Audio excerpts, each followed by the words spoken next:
President urges efforts to reduce plastic pollution.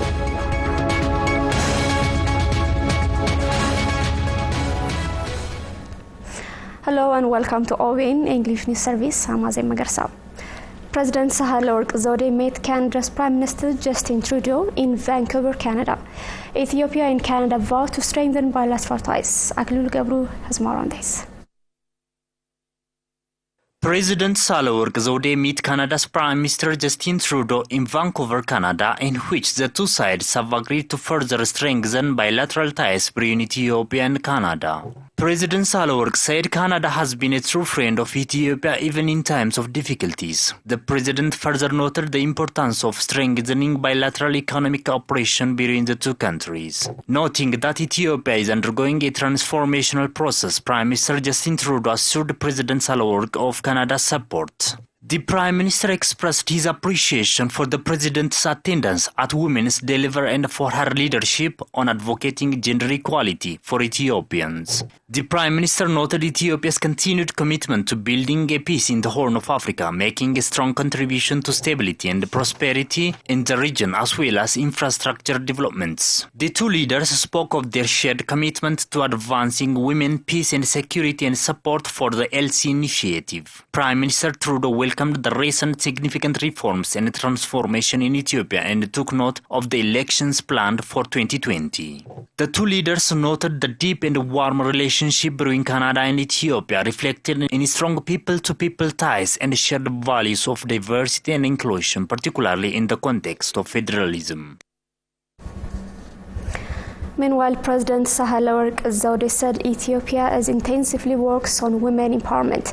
The president is attending the World Women Deliver 2019 conference in Canada, Vancouver. Fkadu Branu has more on this. Women Deliver 2019 conference has been undertaken in Vancouver, Canada. It is the world's largest conference on gender equality, the health, rights and well-being of girls and women. More than 6,000 world leaders, influencers, advocates, academics, activists and journalists have been participating on the event. President of the Federal Democratic Republic of Ethiopia, Sahle-Work Zewde, is among the attendants. On the occasion, she said that Ethiopia has been undertaking deep reforms on gender equality. Yes, I'm very much humble for being the first female president of Ethiopia. I mean,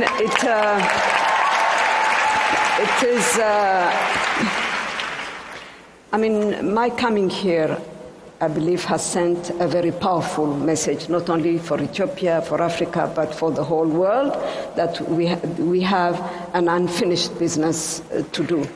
I think it has also shown, my coming here is a direct consequence of the reform agenda that is being unfolded currently in Ethiopia. It has definitely changed the perception. It has changed the public opinion on what women can do. The president adds that if social norms are going to change, it has to be at the grassroots. It has shown that really the community, women at the community level has played a big role. Second, the education to elders, community elders, religious leaders has also contributed tremendously. The other thing is also the Parents Association. Kenyan President Uhuru Kenyatta, for his part, noted that his country is empowering women at different levels of government positions. We gave women, for the first time in the history of Kenya, an opportunity to serve not just in government, but in positions that traditionally were never held by women. We had a woman Minister of Defense. We had a woman in charge of the public service. We had a woman in charge of foreign affairs. Participants have also raised the need to encourage young women to benefit them equally with the men. I'm really just going to use my power to, one, ensure that we actually do have this global world that's not just responsive to our needs as the youth, but it's also going to be sustainable enough to create an environment for my 8-year-old sister to come and be proud of what we've actually created. Let her come to a world and say, okay, so there was a Women Deliver conference, and now look at me, it's very easy for me to hold positions of power. So that's what I'll use my power for. And then secondly, I'm going to use my power to ensure that I represent young people and girls as much as I can. I think sometimes what we really need need is a young person, a young girl like me to prove to the world that we can do it. And even if that's something we need to get rid of, because we don't have to constantly prove ourselves to show that we have the power to influence ourselves, but then if I have to, I will. And so I will use my power to do that. And then thirdly, I'm going to sit down with decision makers, because I think it's high time that young people do take up this power. And if we really want this power as badly as I want it, I will fight for it. So I'm really going to use my voice to ensure that everyone else is here. Women Deliver Conference was started in 2007 in London, Britain. Ethiopia planned to transplant more than 4 billion tree seedlings in Ethiopian summer. Well, the full program announced to prevent forestation in Ethiopia. Oluma Baina has more on this.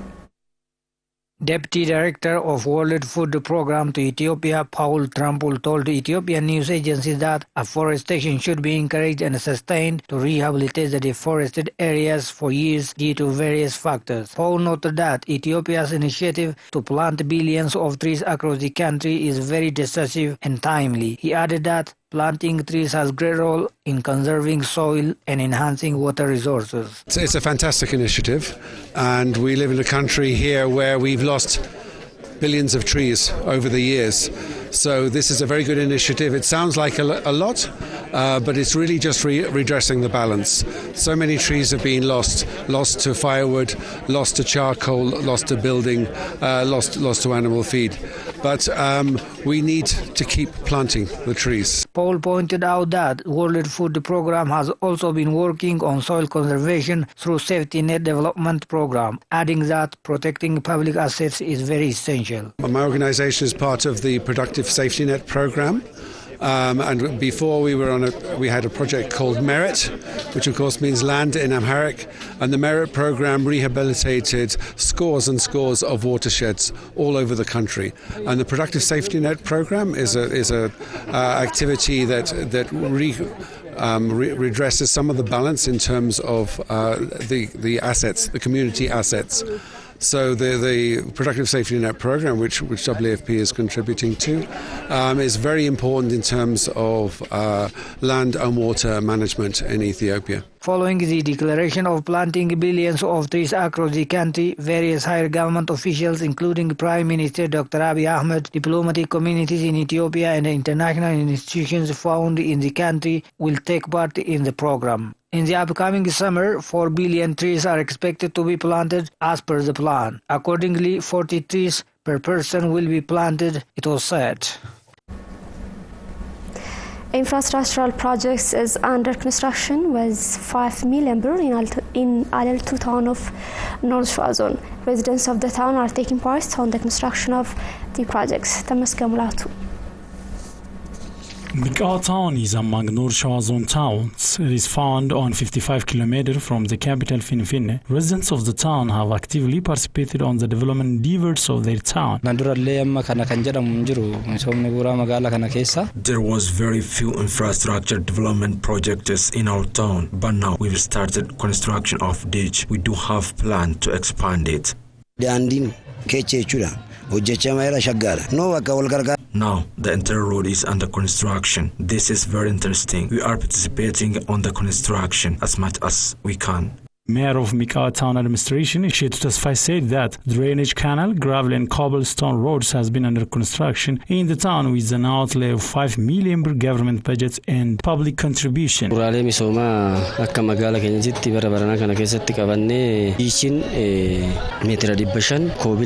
We've planned to construct 500-meter ditch, 500-meter cobblestone, and a 3.7-kilometer gravel road with the total cost of 5 million birr. Hopefully, all infrastructure development projects will be completed in June. Chief Administrator of Aleltu District, Siyum Kabada, for his part, noted that there are bazaar and exhibition to aware the public to actively participate on the development endeavors of their town.